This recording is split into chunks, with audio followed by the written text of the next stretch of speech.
Hi students, this class is about fieldwork and data quality issues. So basically everything that can go wrong during your data collection. So data quality is really a major concern in research. So I've already mentioned a few times that the quality of the data you gather is of crucial importance, because if you have bad quality data, there's simply nothing you can do about it anymore afterwards with statistical analysis.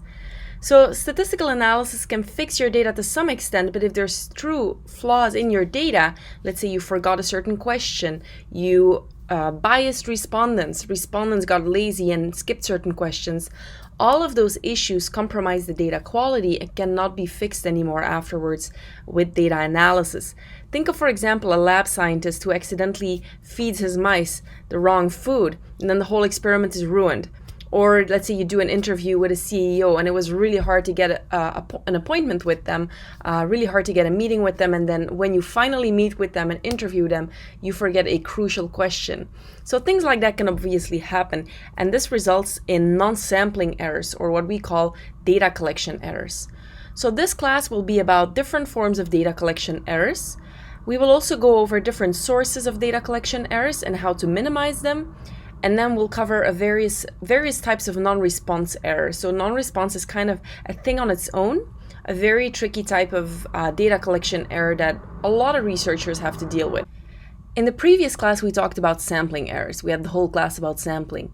Now today's class is about non-sampling errors, and non-sampling errors are any error that occur during the data collection or as part of the actual data gathering that have nothing to do with sampling. So anything except sampling errors. So this could be non-response errors, data gathering errors, data handling errors, so the way you handle your data analysis errors, and interpretation errors. So the most common ones are non-response and data gathering. Those are the ones that occur during the data collection stage and are not only most common, they're also most dangerous in the sense of permanently affecting the quality of your data. Because if you make a data gathering error, let's say you bias respondents, this is truly going to impact the nature of your data. Whereas if you make a data analysis mistake, cool, you just run your analysis again, right? If you made a mistake in your data analysis, you can just correct that mistake very easily because it doesn't really affect the very nature of your data. So this is an important distinction to make, and it's especially important to watch out for those data gathering errors when you are collecting data. So any type of research method you use can have or can come with certain data gathering errors. There's many different types of data gathering errors, and they are not unique to one specific research type. For example, observation methods can have an observer effect. Survey research can lead to non-response and breakoffs.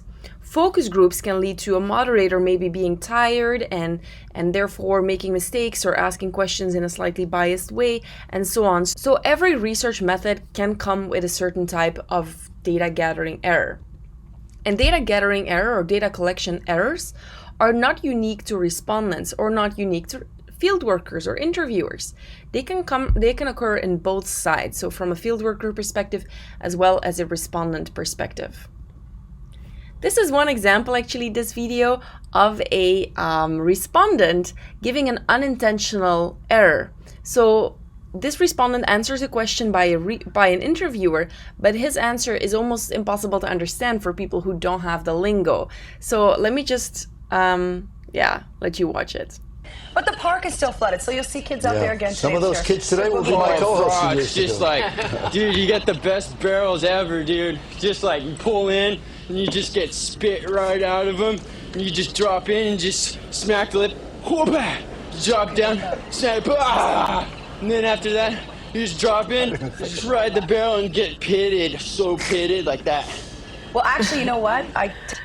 So this answer is an unintentional respondent error, because what he said was very hard for the interviewer to understand, to make sense of, and he didn't really say all that much, actually. So this is, of course, not intentional. He's just answering, but just doesn't really truly give a proficient answer. So we can divide data collection errors in field worker errors as well as respondent errors. And let's first look at the field workers, and then for each of these we make a distinction between intentional and unintentional errors that can occur. So let's start with the intentional field worker errors. So intentional fieldworker errors mean that a researcher or a fieldworker, that could be an interviewer or anyone who administers a survey, willfully violates the data collection requirements that are set forth by, let's say, the researcher or the research plan, their supervisor, and so on. So examples of this would be cheating. So let's say, for example, an interviewer completes their own surveys instead of actually gathering data from respondents. They just make up answers, filling in themselves, or leading respondents. So asking questions in a way that are obviously leading, which could happen, of course, with when a researcher is not properly trained, when an interviewer is not having the proper background to understand which questions can be leading. So to some extent, of course, it can be unintentional, but if it's willful leading, it is categorized under intentional fieldworker error. And now sometimes you might wonder, especially when it comes to interviewer cheating, what makes interviewers cheat? So why would a researcher cheat? And a lot of the problem can be attributed to the compensation system. So interviewers or researchers who administered surveys are usually paid per completed survey rather than per hour, because there's a lot of idle time. So they get paid per completed survey, so they have almost an incentive to gather more completed surveys, which inadvertently could lead to cheating. So we'll talk a little bit about methods to overcome certain interviewer or fieldworker errors in one of the next sessions.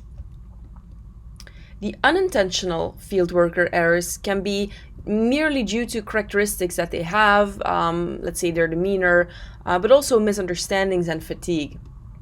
So when an interviewer or someone who proctors a survey truly believes he or she is performing the research correctly but still makes mistakes, then we call them unintentional fieldworker errors. So simply the personal characteristics of the interviewer can lead to changes in your data. So maybe if someone has a certain demeanor, certain tone of voice, maybe even an accent, things that they can't do anything about, things that are just personal characteristics, those could inadvertently influence the data quality. But also interviewer misunderstandings. Let's say an interviewer truly tries to ask a question the right way, but misunderstands the instructions, misinterprets the instructions that were given before he or she started proctoring the survey or the interview. So that could lead to mistakes as well. Or simply fatigue-related mistakes. If researchers or interviewers do a large amount of surveys consecutively, it could really wear them down. It could make them tired, it could make them bored. And that could literally show if they start yawning. Obviously, that's gonna give a certain signal to a respondent, which might make him or her change his or her answers. So it really is not that easy to really administer surveys well or interviews well.